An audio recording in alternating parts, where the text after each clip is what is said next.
gate opens, it's just you and your horse taking on the rest of the field. Now, it's fun for us to try, but this is just one of the ways that real jockeys train in the off-season. It does seem to help if you're familiar with horses. People just have a little more comfort with it. But after a couple of rides, almost anybody, if they get their balance here, if they watch the screen, if they time the other horses when they take off, then they can win the race. It's like a big video game, and the mechanical horse is your controller. The screen is where you gauge your horse's balance and monitor their energy. But on the track, that's where the real strategy comes into the horse racing. When do you tell your horse to give it all they've got? But if the jockey's in an awkward riding position, it won't even matter. It throws everything off. You don't, there we go. You're riding in a crouch. The one thing that a lot of people don't realize is jockeys are amazingly athletic. The idea is you stay in a crouch as long as you can. You straighten your legs up like a jockey does at the end of the race. Relieve the tension. It's very hard to stay in anything like an appropriate stance for the length of the race here. Yep, exactly. Oh, so this is how we're supposed to ride? That's how you're supposed to ride. The whole idea is to bring the public closer to the sport of horse racing by letting us all experience how much fun jockeys have while learning every little decision they have to make on time to secure that victory lap into the winner's circle. People come off this, as one guy said, that's the last time I'll ever criticize a jockey. He stopped a second and then said, until I lose my next bet. I think it's a great experience for people who usually get to bet but don't get involved in the sport. You get to appreciate something of what is involved. Hey everybody, so when you come into Crossgate Mall, Five Wits is not hard to find. Just take a look over my shoulder. It is right next to Regal Cinema and it is right across the hallway from Johnny Rockets. Now all morning long we've had a chance to go through each one of the different adventure rooms. The games are so much fun. Aaron, my photographer, and I, we just went through the space challenge. Extremely intense. It took us about 25 minutes and we actually still have to finish. Now look at this guy right here. He's the operations manager here, and can you tell that he loves his job? Zephyr Goza, tell everybody why you came to work for Five Wits a couple of years ago. Well, honestly, I did it because it's really, really fun. I first went through one of our attractions as a guest. I went through the original Tomb in Boston, and it was so much fun. I thought, hey, I want to work here, and here I am. Now, there is a reception because you guys opened last month, but there is a formal reception tonight from 6 to 8. Tell everybody what that reception is going to be like. So that's going to be our VIP grand opening. It's an invite-only event, so we'll be closing the store down here in the mall about 4 o'clock. That event we expect to run from about 6 to 8 p.m.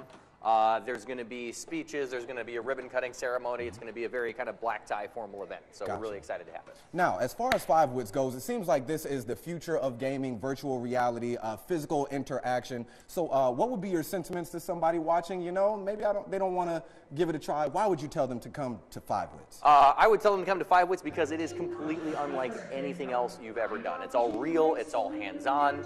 If you've ever wanted to live inside a video game or experience like a real-life movie, it's kind of like that. You actually take part in that plot as you go through. Gotcha. Now, pricing, how much does it cost, and does it cost extra if you want to go in with your own group of friends and not complete strangers? Yeah, so we do general admission pricing, so we build teams out of different groups of people that go through, which is $19.99 per person to do one, $29.99 to do all three.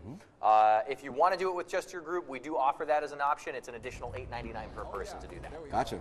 Zephyr Goza, thank you very much for giving us a tour of Five Wits all morning long. You guys have to get over here and check it out. I'm having fun. We're going to go back through again right now. In Crossgate Mall, Jimmy Marlow for News 10 ABC. Back to you guys.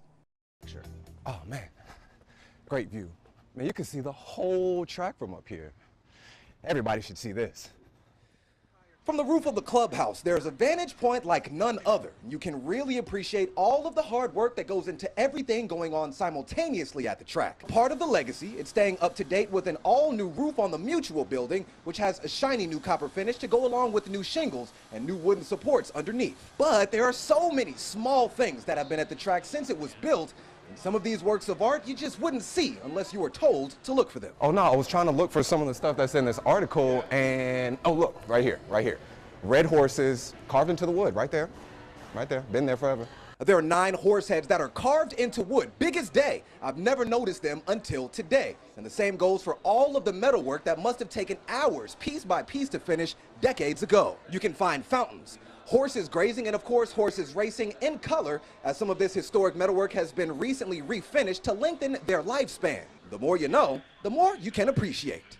All right, so here's this yellow line that's in the middle of the grandstands. It actually separates the grandstands from the clubhouse. It also separates time. To my right, you've got the newer version that is in metal buttressing. Take a look to the left. This is the original clubhouse, and all the buttressing underneath is wood. Now, the Saratoga racetrack is known for great horse racing and traditions galore, but you've got to keep your head on a swivel to catch all of these little treasures. The buildings, the stables, they all have their own story and they all have their unique details. So it's important to look up and look around and not just at all the horses, because it's a great venue.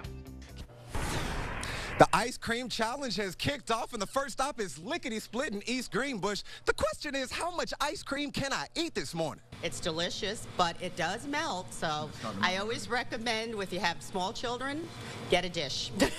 This is what you're going to be looking for, the big snowman in the sky. Coffee ice cream with crushed up Oreos. We put all the Oreos in by hand, so there's chunks of Oreos in it. Absolutely delicious. You're not lying, John. I don't know what it is around here with these local places. This is a small, you guys, 2 big scoops. Hey, oh man, you guys, I've got, just such a sugar rush right now. So much ice cream so early in the morning. I've got a critical decision to make. I'm digging this this blue one, so I guess it's gonna be a Sesame Street kind of morning because I'm gonna go with the Cookie Monster, you guys. Yeah, it's gonna go. And again, the ice cream is amazing. I'm still working on this cone from stop number 3, which was Max over in Watervliet, and now we're just about to pull up to the next stop, which is Frank's. Well, we got chocolate vanilla, orange and vanilla, strawberry, raspberry, and we have a whole bunch of heart flavors. This is stop number 5. My stomach's getting a little bit heavy. You know, I'm not used to eating this much sugar this early in the morning, so I'm trying to stay hydrated and whatnot. So I'm gonna go ahead and take my cone, but there are some other things that you wanted to show people. We have our pup cup, which we absolutely love when people bring their dogs here. Now, another thing that's huge is this huge ice cream stand with 9 different ice cream windows. Really easy to get to because we're on Route 9. The ice cream is great, you guys. This is stop number 6 on the ice cream challenge. Let's take a look at the sign when you're riding down State Street. That's the sign you're going to be looking for. We hooked it up with the red, white, and blue sprinkles. You know, we have these available all the time, but for 4th of July, we feel it's only right to keep them going. And it tastes just like cheesecake. But over here at Curry Freeze, they do hard serve ice cream. So we've got Mr. Bob here, and he's already ready with the good stuff. Oh. If it looks red, white, and blue, somehow it tastes just like it looks. A little bit of brain freeze. It's the ice cream challenge, red, white, and blue for the 4th of July. You guys, go to Google, go to news10.com, and find out the addresses for all of these great places, because just like Bob, there are so many that represent great ice cream just like this. But for now, back to you guys. For little boys to kind of get together and then find a tree that we would climb, and we'd get us started, they hand us a program, and then you were picking horses. That's how it all started for NYRA Chief of Security Robert Sika. He says horse racing was his first ever passion. One summer in high school, he says he went through 53 barns before getting his first job, scrubbing the tack and cleaning buckets at the backstretch of the Belmont Stakes. That particular trainer told him, "Tell you what, I want you in this barn tomorrow morning at 5:30 a.m. This is 7 days a week." Now, this is May of 1971. 7 days a week, and I'll pay you $15 a week. That same thorough work ethic, along with some pretty stellar test scores, eventually landed him a job working for the Secret Service. I understand the backstretch life. I worked there for 8 years, all through high school, all of college. I understand that space. I certainly understand event planning. I understand physical security. I understand how to run a security force. And so I think all of that experience that I had in the Secret Service is kind of complementing the role that I have now. Sika says every day he wakes up, he's concerned about the security at the track, just like when he was at the White House. Not because something is going to go wrong, but because it's his job to consider the possibilities and plan to make sure that they don't happen, so you can enjoy your afternoon. We have great partners in Saratoga Springs Police Department, the New York State Police, a wide range of public safety folks, fire department. It's really a team effort, and you try to leverage those partnerships and their capabilities that they bring and apply them in a very layered way, and conceptually that's how you do it.